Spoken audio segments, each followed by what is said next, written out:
Good morning, everyone, and thank you so much for joining us today. My name is Jacqueline, and I'm the Expeditions Manager for EarthEcho International. We're so excited to have classrooms from all over the globe joining us as we learn about fisheries, longlines, and birds. This live event is part of our EarthEcho Expeditions program. Our expeditions are engaging online models with videos, STEM design challenges, lesson plans, and more. You can visit our website after this event to access free resources for teachers and students from our expedition, including What's the Catch? A look into sustainable fishing and how it impacts us all. At EarthEcho, we believe that youth have the power to change the planet. So again, you can visit earthecho.org to learn more about all of our programs after this event. Just a reminder that you can send in questions anytime via chat during today's event, and we will break throughout the presentation to answer your questions. Feel free to start typing questions in the chat space on YouTube or in the Zoom feed. We'll be sure to answer those as we go along. We also have Mr. Chalk's class joining us live from England. So good morning, good afternoon, and thanks for joining us today. And we are also joined today by one of our exceptional Youth Leadership Council members, Haley. And Haley is going to be moderating this event. We're proud to work with the outstanding group of young leaders who help drive our work to empower their peers around the globe to take an active role in protecting our planet. Haley is a 19-year-old science student at the University of Melbourne, Australia. Here she is taking a major in ecology and evolutionary biology with a side focus of zoology and environmental politics and management. She is currently studying abroad at McGill University in Montreal, Canada. And recently, her environmental conservation efforts were recognized in the 2017 Margaret Andrews Memorial Prize for Leadership and Citizenship. So take it away, Haley. Hi, everyone. So nice to have you over here. Now let's get started. Please join me in welcoming our special guest and host for today's virtual field trip. Becky Ingham is the CEO of Hookpod and is live from Norfolk, England. Welcome and take it away, Becky. Hi. It's lovely to be here. Don't have to press anything. Is that all good? Yeah, can all hear me? You're good. Brilliant. Okay, sorry, bit of a dinosaur on these things live on YouTube, but it's lovely to be here anyway. I just wanted to have a bit of time today to talk you through what we've been working on over the last 12 years now to try and make fishing more seabird friendly. So I was going to look at that in several ways. I was going to look at, first of all, what is the problem with fishing? And in particular, there's one group of birds, the albatross, which are really, really affected by this. So just look at how that impacts them and what the problems are. Also then take a little look about what we do with the Hookpod to help reduce some of the problems of ocean plastics. And then just some of the reasons why I think the future is looking a little bit brighter for our seabirds. So to start off with, what is a Hookpod and who are Hookpod? It's the name of the company, and it's also the name of the thing. There are two types of them, which are just here. We do one with an LED and one that has no LED, but is a bit smaller. The company was started in 2013 with some donations from people who wanted to do work to help save the albatross. We're quite a small company. I'm actually the only employee, but we have a board of 5 directors, and we have a lot of shareholders who have invested to keep the company going before we actually get to any position where we can make any money. The way the Hookpod works, it is controlled by pressure, and it holds the hook clasped up into the bottom. So there is a little spring-loaded doors at the bottom of the device. They then open up and release the hook when the device reaches 20 meters. And it does that by means of a piston included in the pressure chamber in the center. And we'll have a look at that in depth in a little minute. So over the last few years, we've been lucky enough at Hookpod, we've actually had a huge amount of recognition. It's been quite a long and arduous road, really, in developing this. Obviously, fisheries tend to be quite set in their ways. They tend to be quite, they will fish as generally as the last boat they were trained on fished, and it's quite hard to get change into that system. So we've had to do a lot of hands-on working with fishermen to get them to kind of adopt this new technology, and also just kind of take it on board literally as to what they can achieve.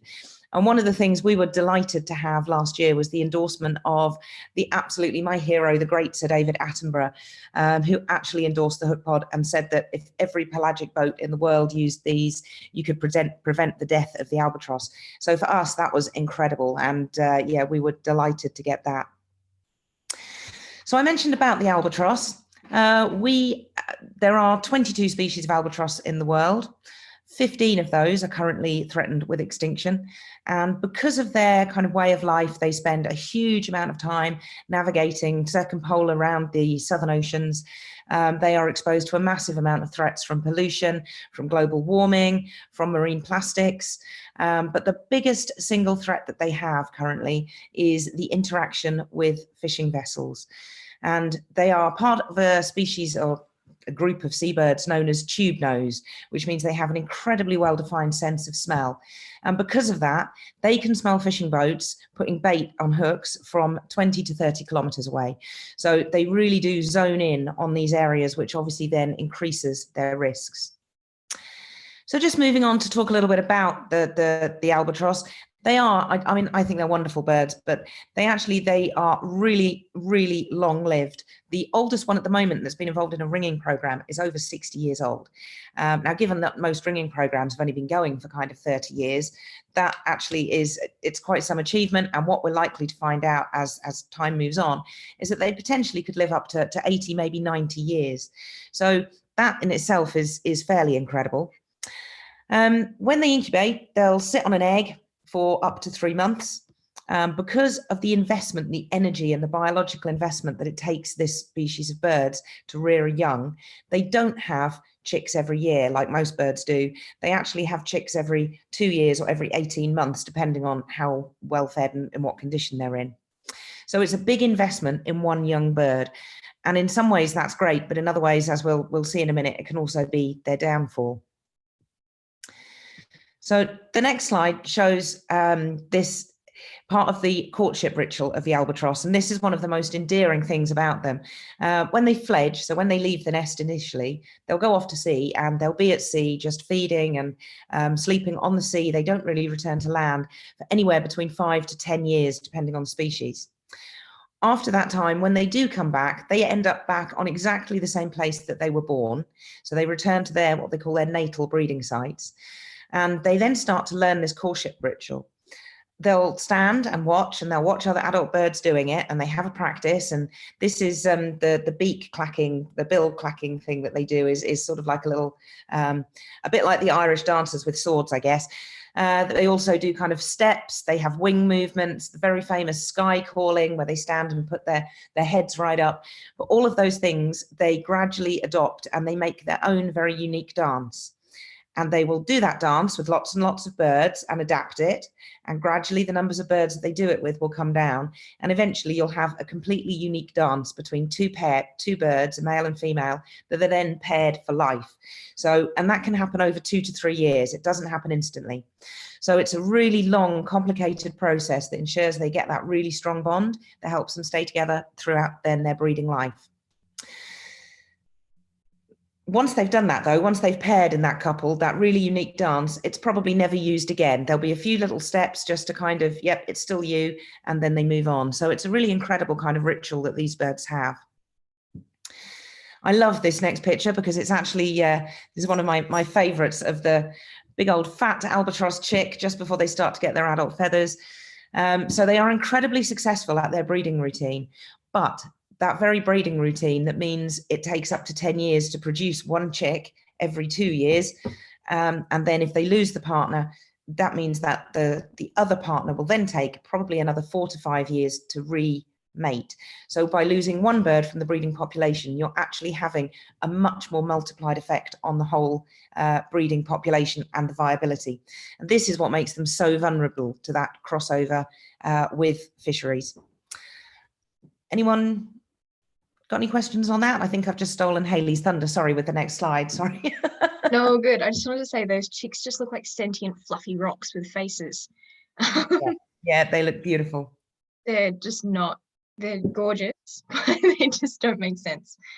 So let's check in with our interactive sites to see if they have any questions. Do we have any questions from Dr. Chalk's class? My question is, what is pelagic? Pelagic. Pelagic. Okay, yeah, so there's two. Pelagic just means free floating in the ocean. And you'll hear people talk about pelagic seabirds, which are the ones that roam around the oceans. And in terms of pelagic fishing, it means a fishing system that is suspended in the water column rather than laying on the floor like you would trawl along the seabed. So it's demersal when it's on the seabed, and it's pelagic when it's in the water column. Okay, thank you. That's it. Awesome. Any other questions? No. All good. Should we keep moving on? Okay, cool. Where are we? There we are. So I've talked about the fact that the albatross are really exposed to threats from these fisheries, but it helps to kind of understand what's going on. And this is where that question becomes very pertinent. If you look at the picture on the left, you'll see that it's longline fishing. And that basically means a boat will deploy one very long main line, and these can be up to 600 kilometers. These are massive, massive pieces of kit. They trawl for, they hang for many miles in the sea, held up by buoys. So you can see that represented here. The circles with the red lines are the buoys that keep the main line in the water. And then at intervals, and it depends where they're fishing, what they're fishing for, but at intervals, they will then clip on a branch line that hangs down. And at the end of each branch line is one of the big baited hooks. So the issue with this type of fishing is that as that line is deployed and the hooks are freshly baited with each set, the albatross can smell the bait, they see the hooks going into the water, and then they dive down and get it. So the problem occurs when they're actually setting the lines and not actually when they are fishing. When they're fishing, that line will be hung at around about 60 meters in the sea. So it's too deep for birds to dive to. It's during the setting process. This next slide actually shows what happens with trawl fisheries.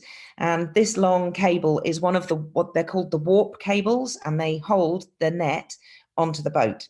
So if you can imagine something that might hold up to 100 tons maybe of fish in a trawl, these are under a huge amount of pressure, and they're big metal twisted cables. So you can see the number of birds that are actually foraging or feeding around the point where this warp cable hits the water. Because of the movement of the boat, that cable will be traveling through the water at around about 8 kilometers an hour. And if the birds have extended wings, their primary feathers can actually become wrapped around that warp cable, twisted up with those little tiny bits of metal, and the birds get pulled down the line. So the warp cables really are the dangerous thing for the seabirds in trawling. And actually, if you just clicking onto the next one, this is one of the mitigation measures that are used. Is the next, can we have the slide 16? Perfect, thank you. So you can see here, you've got the warp cables going into the water in the middle of you can see this, the wash from the boat, and then you'll see these red streamers hanging down. And what these red streamers are streamer lines, or tori lines, they call them, from the Japanese man who invented them. But they form a curtain around that dangerous area. And you can see by the density of birds off at the end of that streamer coverage, you can see how effective that is. So the warp, although it's really dangerous and the trawl fishing is really dangerous, this is actually quite an effective way of mitigating that. However, you can't use that so well for longline fishing, which I'll explain in a moment. Excuse me. So the next photo actually just shows where the long line is deployed behind the boat. If we could have slide 17.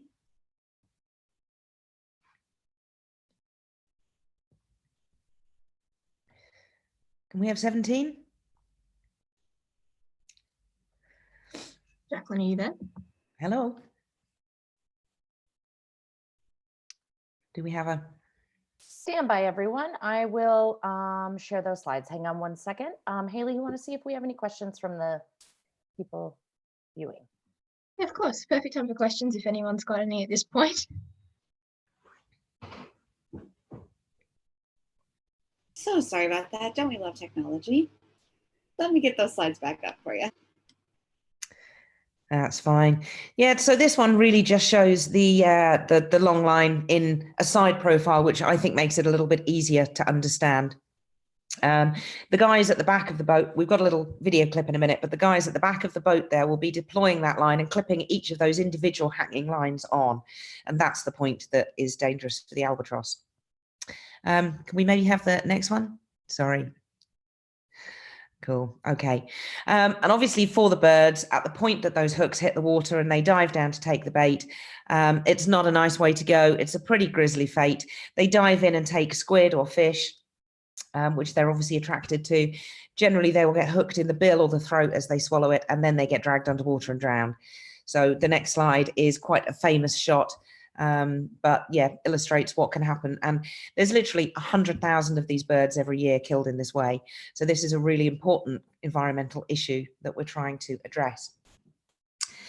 And one of the things that a lot of people might not be so aware of, in certain parts of the world, this type of fishing also has an incredibly negative impact on sea turtles.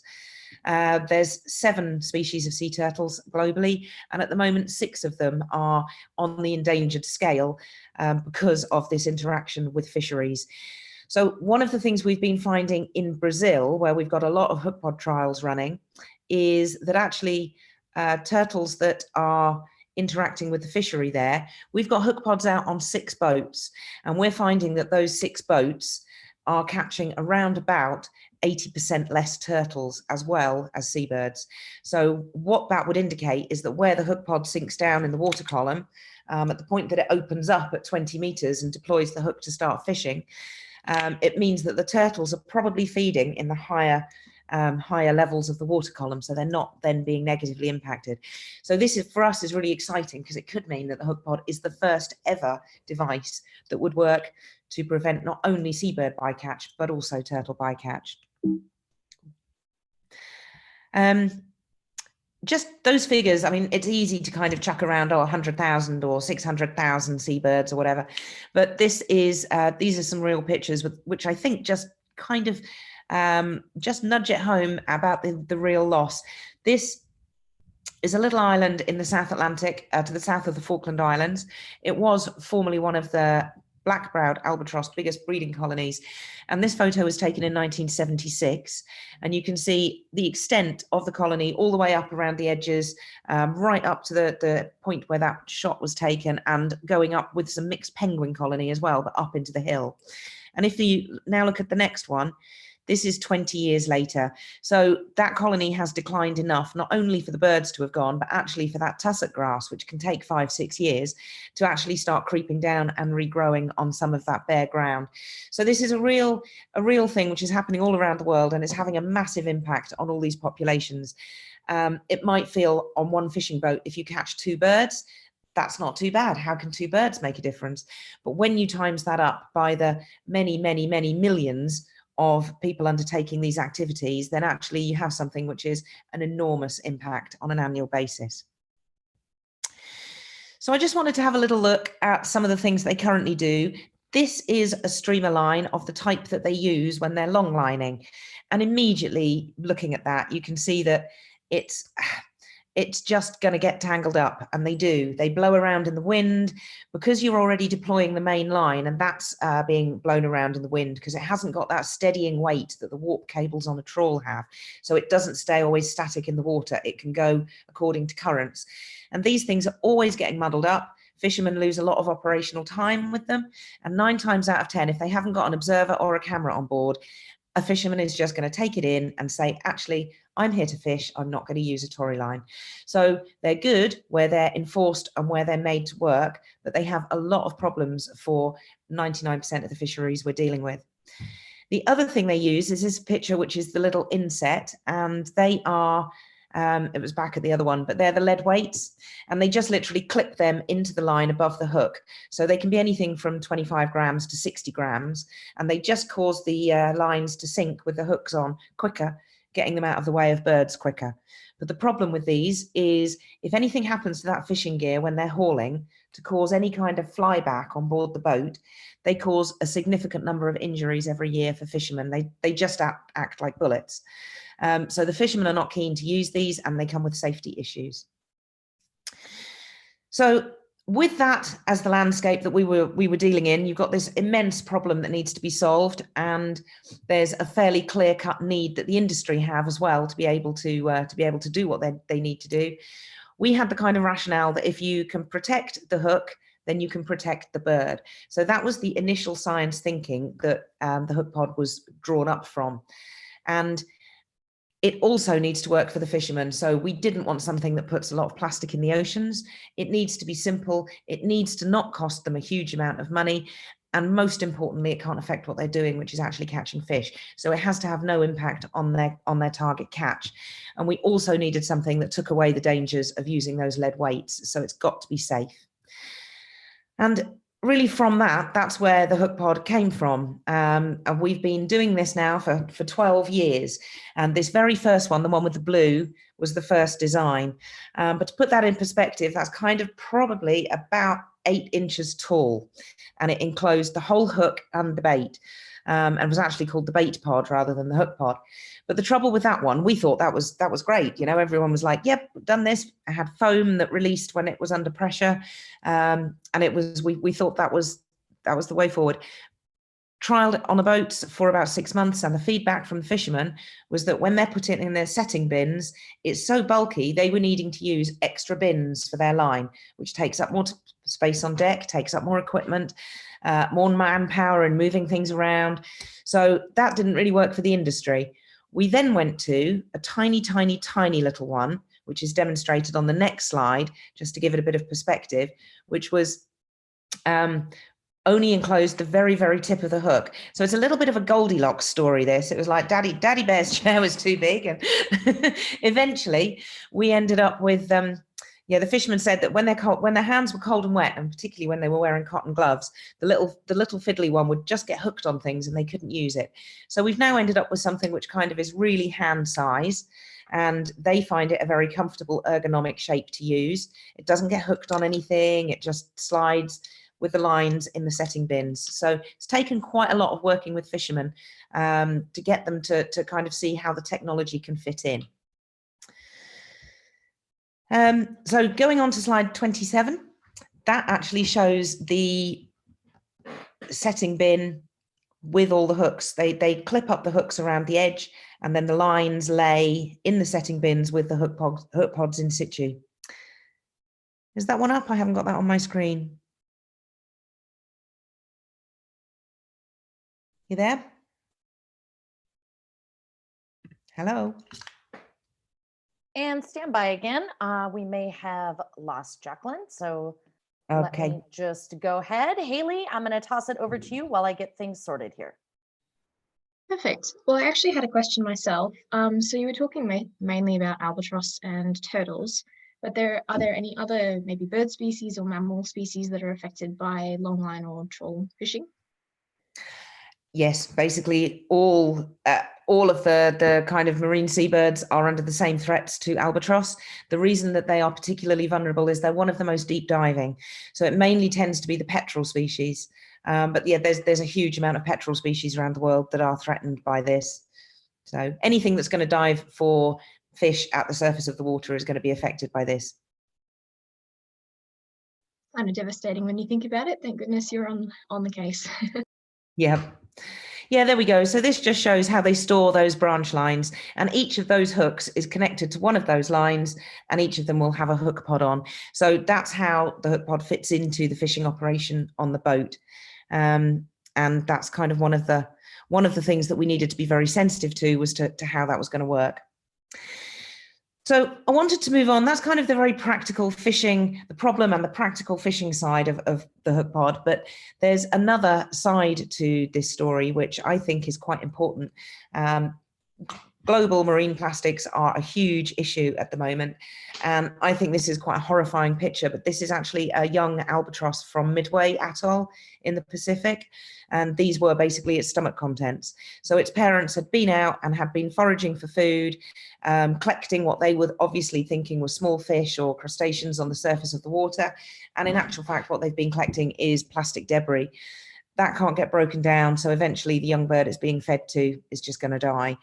Not a nice way to go, and a huge issue, as everyone knows. Now, in particular with longline fishing, how this is a real problem is on those hooks, they quite often have what are called chemical light sticks.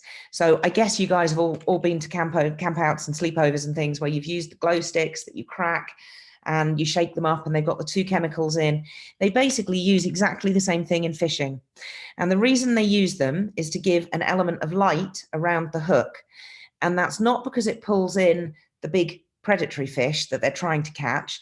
It's because it pulls in a lot of small, might be small crustacea or plankton, but it will cause movement in the water and it causes the big predatory fish to go, what's happening over there? And come in, and at that point they see the bait. So these aren't actually to lure in the target fish, they're to cause a bit of a commotion around the bait. But all of these boats will use one of these every time they set their gear, which can be 200 times a year. So if you're looking at a boat that is fishing 200 times a year with even 1,000 of these, you get up into very quickly get up into the billions of these light sticks a year being used in the fishery. Now, I don't doubt for a minute that there are some fishermen out there who have a big waste plastics bucket and they bring them all back and they recycle them. But I would say that it's going to be over 90% of fishing boats that actually these are being dumped at sea. So it's not just the plastics, it's also the chemicals. There's a big pollution problem in specific areas of the world. So these are not nice things to be using. And the answer to that we did was to actually build in, I don't know really if anyone can see it here because it's daylight, but just to build in a light into the hook pod, which is illustrated quite nicely in the dark shot of this one here. So the beauty of that is that you've actually given the fishermen something that they want and that they were formerly paying for. It comes on automatically as soon as the device opens, and it's switched off again as soon as it is closed. So it's not using battery power all the time. The batteries can be really and simply easily changed. Just by unscrewing this little mechanism at the back, and then it's 2 cheap watch batteries.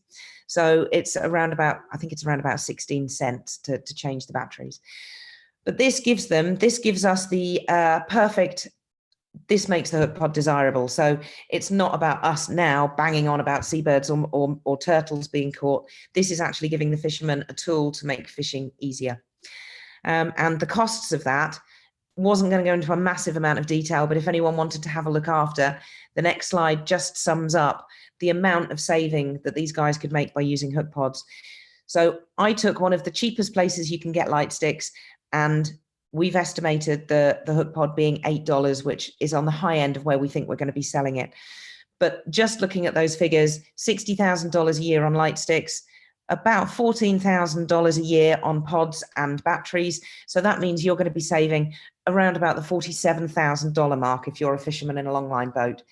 And the benefit is you're not going to catch any seabirds. So this was one of the reasons that we wanted to build in this element. Okay, so the next couple of things are just a little clip of the hook pod in action. And I wanted to just show people this because if you've not been on a boat, it's a difficult thing to imagine. But this is the guy with the hook. You can see the hook in his hand. He's baited it with a fish. He's clipping it up into the bottom of the hook pod there. And then a little bit jittery. There you go. So he's deployed that.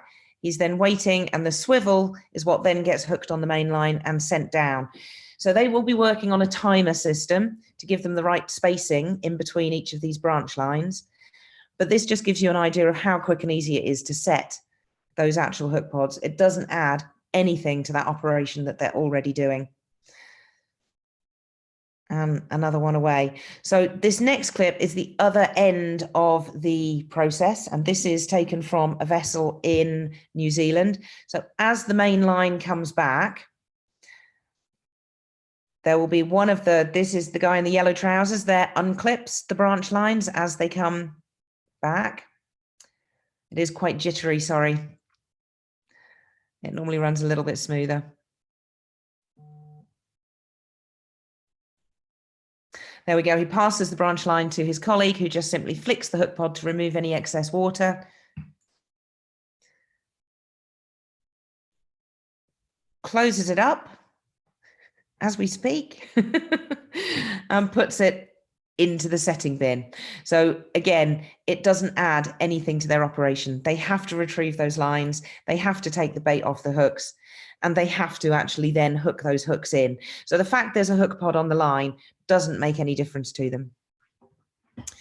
Apologies, that wasn't the smoothest kind of running video, but hopefully you've now got a little picture in your mind as to what that actually means. You'd think once we've got something that solves all those problems, that's the answer to what the fishermen want, and that people are happy to use it, we have some fantastic testimonials, you would think that it would be a very simple case of people saying, right, people should be using this now. It isn't. It's one of the hardest slogs of red tape and committees that I have personally ever experienced. There are organizations across the world called regional fishery management organizations who control all the world's tuna fisheries. Each one of those will have 5 or 6 committees, and each of those committees will have 5 or 6 subgroups. So to get a new piece of technology like the hook pod through, you have to go through the science Seabird working catch subgroup, and then 6 months later, the science and technical committee. 6 months after that is something else. And we've been doing this now for 7 years. We've got approval now from the Agreement on the Conservation of Albatross and Petrels, who've recommended this as best practice. The Western Central Pacific Fisheries Commission, who approved it as standalone mitigation measure in December the year before last. And in January, just a week or so ago, New Zealand also put this into their regulations. But we are still trying to get through the Indian Ocean, the Atlantic Ocean, all of the other RFMOs, and this is not easy. So this is where we really have our work cut out, trying to get countries to take this forward as part of their delegation. And just to kind of highlight that, there's a little map coming up next, which is, it just shows where the RFMOs are operating. Yep, there we go. So you can see how that's the kind of the Pacific is split between the two, and then there's different ones working in the Atlantic and the Indian Ocean. So we have to work with all of those, and it really hasn't been the easiest. However, some of the good things and some of the things I think are going to make a big difference to this issue in the future, and that's that monitoring is getting much, much better. It is getting really hard now. If you're a registered fishing boat, I think illegal and unregulated fishing will always be a different issue. But if you're a regulated fishing boat, you have to tow the line now, because there are satellites, there are onboard observers, there are lots of things happening which mean you're being watched all the time. And also nowadays, when you get found for doing anything wrong, there's quite a trend now for governments to be quite hard on people who are breaking those guidelines in fishing. And just recently in New Zealand, there was actually a category, a fisherman fined for not using one of the streamer lines that we showed you for the conditions that we talked about, because it was windy and it was tangling. He took it down, and he was spotted having taken it down by an observer or another vessel, and actually ended up catching 3 Antipodean albatross, which are one of the most endangered in the world. So he was fined £100,000, and actually that's quite a big fine to be given to a fisherman, and it's a really big deterrent. When you can have a set of these on board that only cost you £8,000, the alternative to be fined £100,000 is not good. And the really good thing that's happening now is there's also pressure from buyers. There's a lot more awareness of everyone is learning slightly more about sustainable seafood and the real stories as to what happens. And because of that pressure from buyers, I think we're likely to see a lot of changes in the next few years. So some of that monitoring, the next slide just shows, I think, the satellite view over New Zealand. But they are monitoring every regulated fishery now will have some form of satellite monitoring. In Australia and New Zealand, they have to have real-time reporting, which means every 10 seconds there's an electronic ping that will let them know the location, what they're doing, how long they've been doing it. And there's also there's also CCTV, which is becoming much more commonplace in a lot of fisheries. But the exciting bit for me, and I have to say I'm not really entirely sure how it works, but I'm sure a lot of you guys out there are more switched on with this than me, but the blockchain technology that is coming into play, which means when a fish is caught, it will be tagged and it will be on an electronic database, and for the rest of its processing life. So whether it's sold 3 or 4 times, if it then goes to maybe a cannery, you might have a product which is then canned and sent off to 2 or 3 different countries. At any point, you will be able to simply scan a QR code on a tin of tuna, and you'll be able to tell how it was caught, when it was caught, where, what line, what branch line on a boat. And because of that transparency, I think consumers are getting a lot more savvy about what they're buying, and it's putting pressure on retailers to put pressure on fishers. So for me, that's where the future kind of lies. And actually, we were lucky enough last year to be invited to Boston, which is one of the world's biggest seafood expos. And this was a group called the Sustainable Fisheries Partnership, who do an awful lot. They're an NGO. They work globally with a lot of different organizations trying to increase the sustainability of fishing. And they have a group called the Tuna Supply Roundtable. So they have about 90% of the world's tuna purchasing power. So this is where you've got your representatives of your companies like Prince's and John West and Chicken of the Sea and Bumblebee Foods and all of those kind of organizations. So these are the people with the money who are buying the product the fishermen make. And we went in, we gave everyone a sample, we did a presentation, we gave everyone a pack with all the information, and it was absolutely unbelievable. The response that we got was so positive. They were just like, how can we work with you? How can we make sure our fisheries are using this? And as a direct result of that, we've got a project starting up in the Indian Ocean in the next few months, where Aldi International are actually going to be sponsoring 9,000 hook pods. So that's covering 3 big Taiwanese fishing boats. So the brilliant thing about that is that the Far East fisheries for this type of fishing are the massive industrialized scale. Japan, Korea, Taiwan, and China are the 4 major fishing countries for this type of fishing. So if we can start to use a little bit of retail pressure to get the Far Eastern fishermen to start adopting this technology, then we will really start to make a difference for albatross conservation. So that for me is quite an exciting one. And I guess the next thing that I would be saying to all you guys, hopefully we'll be seeing it in the UK and the States. But yeah, keep your eyes open for Hookpod logos on tuna. We have been asked by Aldi if they can use the logo to kind of highlight how the fish have been caught and to separate them from their competition. And we're absolutely delighted about that. So that's the thing to keep an eye open for. And as I say, hopefully you'll be able to link that back to where those fish have been caught and know that there's absolutely no seabirds that have been caught, that have been affected in the catching of that tuna. So just sort of to finish on one good albatross shot, I think the future is looking bright for seabirds. This has been a very long road to get this little bit of technology up and running and in a position where it really works for the fishing industry. But New Zealand in the last 2 weeks have put in an order for 20,000 of these, which is equivalent to 75% of their fishing fleet. So we've now got a model where a country has adopted it across the whole fleet and will be policing its use. And that's quite a powerful thing to be able to go to other countries with, because we can now say, well, look, it obviously works. It's got government endorsement. It's got fisherman endorsement. So yeah, hopefully we will be seeing a lot less albatross dying on long lines in the near future. Oh, there was, I was going to finish there, but no, we would love anyone to join us on any of the social channels that we do. I have to confess, again, I get my daughter to help me with Instagram, but all of the others we're quite lively on. So yeah, it would be lovely to hear from anyone who's watched today. And yeah, we'd appreciate any feedback. Well, that's awesome. That was a really, really awesome talk.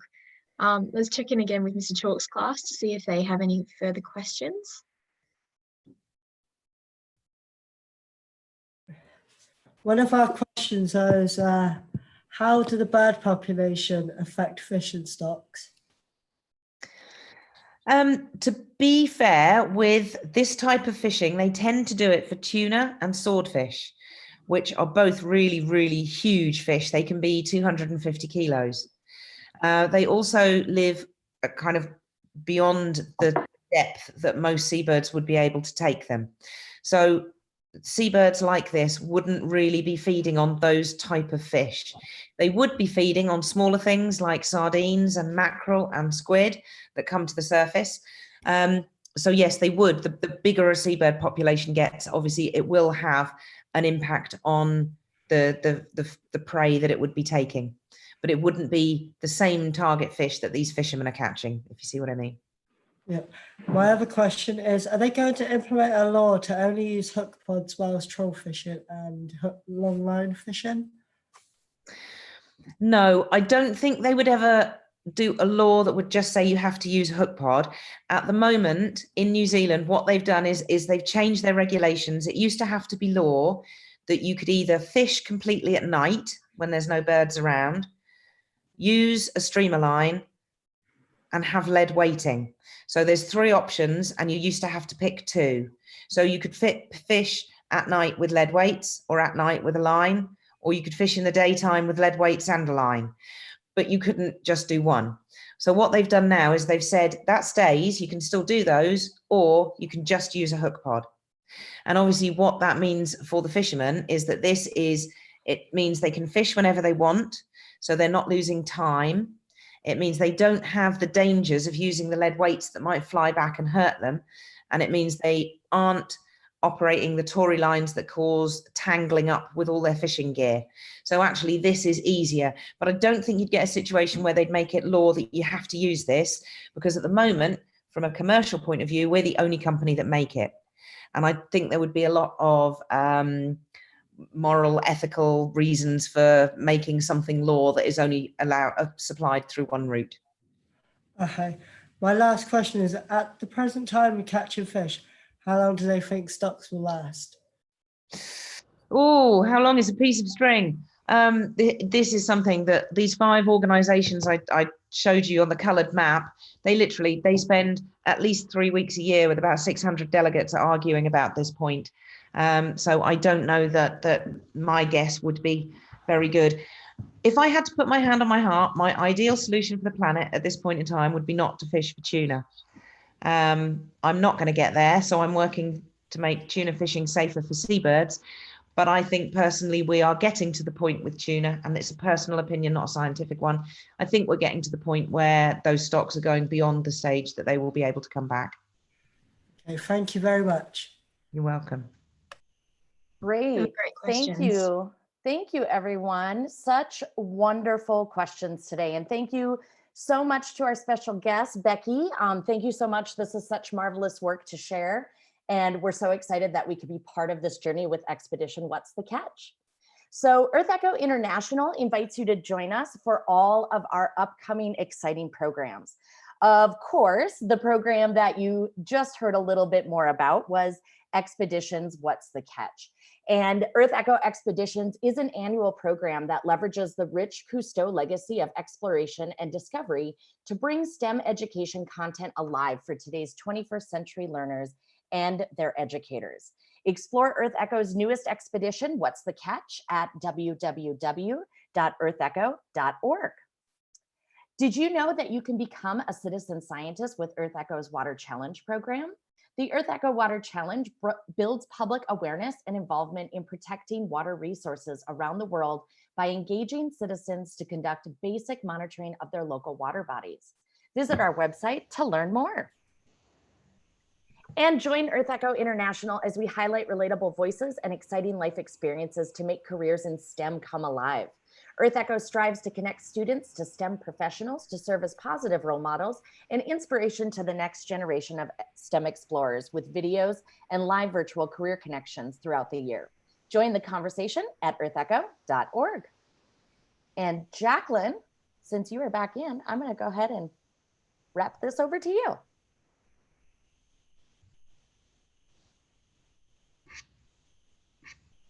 Might help if I unmute myself. Well, thank you guys so much for joining us today. We also would like to tell you about our Echo, which is a new program that we have at EarthEcho. And it is an exciting new time for us with this new program. And our Echo is a challenge for a STEM innovation competition that empowers U.S. middle school students to take a closer look at biodiversity in their communities. The students will first identify threats to local ecosystems and then propose solutions to help preserve, protect, or repair those natural resources. 10 finalist teams will join EarthEcho International in Washington, D.C., where they will present their ideas to restore and protect local biodiversity. So we have a quick video that we're going to play here.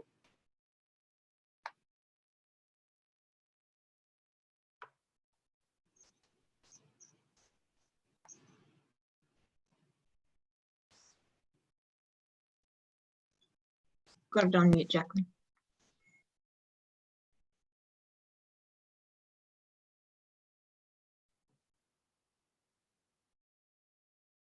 And Jacqueline, you're going to have to go ahead and pick that up.